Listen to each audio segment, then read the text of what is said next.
여러분 안녕하십니까? 오늘은 200의 심선승 부르작시를 공부합니다. 제가 좋아하는 작품입니다. 매우 서정적인 내용을 담고 있습니다. 전체 14구로 구성된 온고시 형식을 취하고 있습니다. 200이 깊은 산속에 호승을 찾아갔으나 만나지 못하고 당시에 보고 듣고 느낀 바를 묘사한 작품입니다. 작자는 떠나려고 하다가 산속의 유정한 경계에 경도되어 차마 떠나지를 못합니다. 고승을 만나지 못한 안타까움과 살림의 유족한 경지에 귀의하고 싶은 바람을 표현하고 있습니다. 그럼 먼저 도입 부분에 해당되는 내구를 보도록 하겠습니다. 석경 입단학하고 송문 폐청태라 한계유 조적하고 선실 무인계라. 석경은 돌로 만든 길, 단학은 붉은 골짜기, 돌길을 따라서 붉은 골짜기로 들어가니 단학이 송문으로 이어집니다. 송문은 소나무로 만든 문, 폐는 문이 닫혀 있고 청태는 푸른 이끼입니다. 소나무 문은 닫혀 있고 푸른 이끼로 덮여 있다네. 제목, 심자에 대한 설명을 척구와 득구에서 하고 있습니다. 돌길을 따라 깊은 골짜기로 들어가야 고승이 사는 송문을 만나게 됩니다. 문이 닫혀 있다, 푸른 이끼로 덮여 있다, 매우 한적하고 선적인 이미지를 전달합니다. 속세와 분리된 피안의 법도의 장입니다. 그 다음 역시 심자에 대한 설명입니다. 한계는 한적한 섬돌, 송문을 지나 섬돌로 올라서고 있습니다. 그런데 섬돌에는 조적, 새 발자취, 한적한 섬돌에는 새 발자국만 찍혀 있고 인간의 흔적이 닿지 않는 곳이라는 것입니다. 그리고 한계를 지나 선실로 이어지게 됩니다. 선실은 선방, 고승이 살고 있는 곳입니다. 무인계, 열어주는 사람이 없다.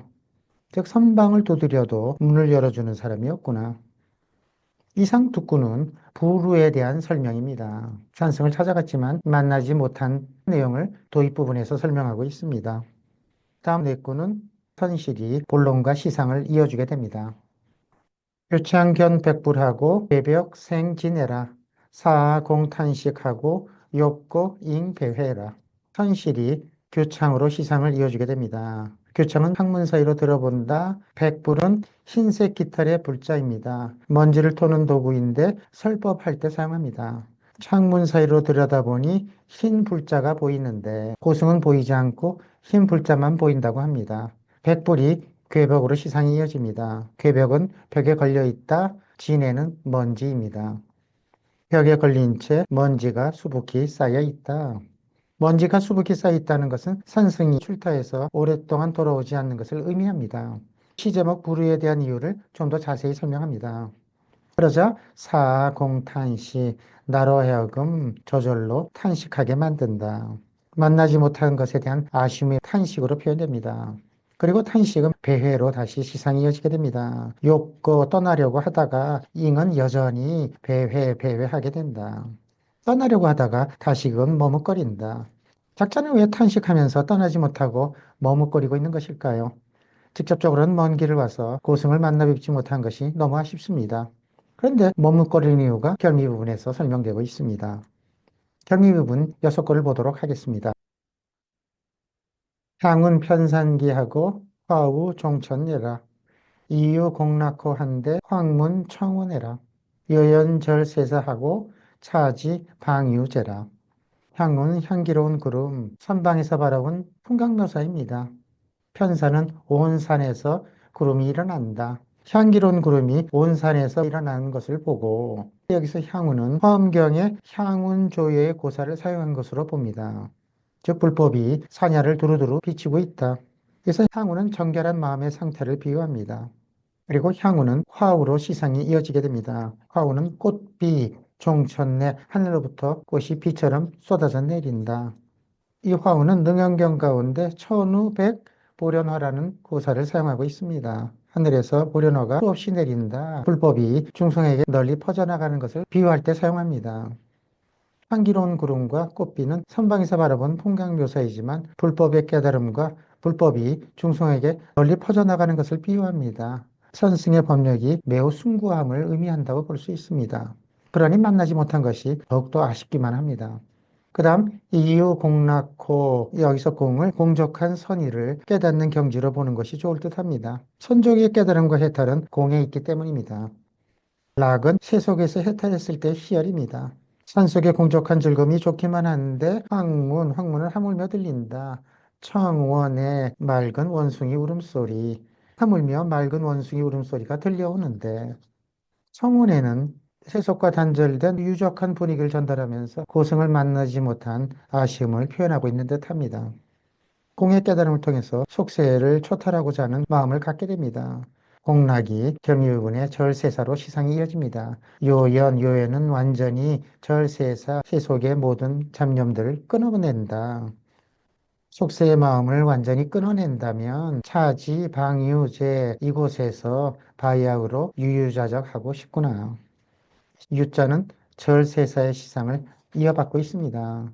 마지막 유자가 전체 시상을 마무리합니다. 산승을 찾아와서 비록 대면하지는 못했지만 스스로 깨달음의 경지에 들어가게 됩니다. 이상으로 시에 대한 설명은 마치고 200의 마음을 함께 읽어보도록 하겠습니다. 여러분과 함께 200의 마음을 공유하는 시간입니다. 도입부분 산승을 찾아가는 과정을 묘사합니다. 석경을 따라 단학으로 들어가고 송문을 지나서 한적한 계단에 오르면 선방에 도달하게 됩니다. 지역 가운데 패자, 한자, 무자를 사용해서 세속과 단절된 성결한 지경에 들어섰음을 의미하고 있습니다. 여러분 도입 부분에서 시안을 한번 찾아보기 바랍니다. 바로 선실입니다. 작자가 이 먼 길을 차지한 이유가 선실에 있기 때문입니다. 그리고 이 선실은 본론 부분과 시상을 이어주게 됩니다. 백부를 통해서 고승의 존재를 비유하고 있고 생진해를 통해서 만나지 못한 이유에 대한 설명이 드러납니다. 작자는 고승을 만나지 못하며 저절로 탄식을 하게 되고 배회를 하게 됩니다. 여러분 본론 부분에서 시안을 한번 찾아보기 바랍니다. 예, 배회입니다. 산곡의 유정함에 경도되어 마음이 끌리기 시작합니다. 마지막 결미 부분으로 가보면 황운과 화운은 불법의 정적한 경지와 깨달음을 상징합니다. 황운과 화운은 공락으로 시상을 이어받고 있습니다. 작자는 이곳에서 속세를 벗어난 공적한 즐거움을 체험하게 됩니다. 이제 세속과 단절하고서 유유자적하고 싶은 결심을 하기에 이르게 됩니다. 이상으로 200의 마음 있기를 마치고 이 작품 다시 한번 감상해 보도록 하겠습니다. 여러분 안녕히 계십시오. 石径入丹鹤，松门闭青苔。衔接有鸟迹，禅室无人开。窥窗见白拂，挂壁生尘埃。使我空叹息，欲去仍陪回。香云遍山起，花雨从天来。已有空乐好，况闻清源哀。了然觉世事，此地方悠哉。 돌길 따라 붉은 골짜기로 들어가니 소나무 문은 닫혀있고 마당은 이끼로 덮여있네. 한적한 섬돌에는 새 발자국만 찍혀있고 선방을 두드려도 문을 열어주는 사람이 없네. 창문 사이로 들여다보니 흰 물자가 보이는데 벽에 걸린 채 먼지만 수북히 쌓여있네. 나로 하여금 저절로 탄식하게 하나니 떠나려고 하다가 다시금 머뭇거린다. 향기로운 구름이 산 너머에서 일어나고 꽃비가 하늘에서 떨어지네. 산속의 공적한 즐거움이 좋기만 한데 하물며 맑은 원숭이 울음소리 들려오는데 속세의 마음 완전히 끊어낸다면 이곳에서 바야흐로 유유자적 하겠노라.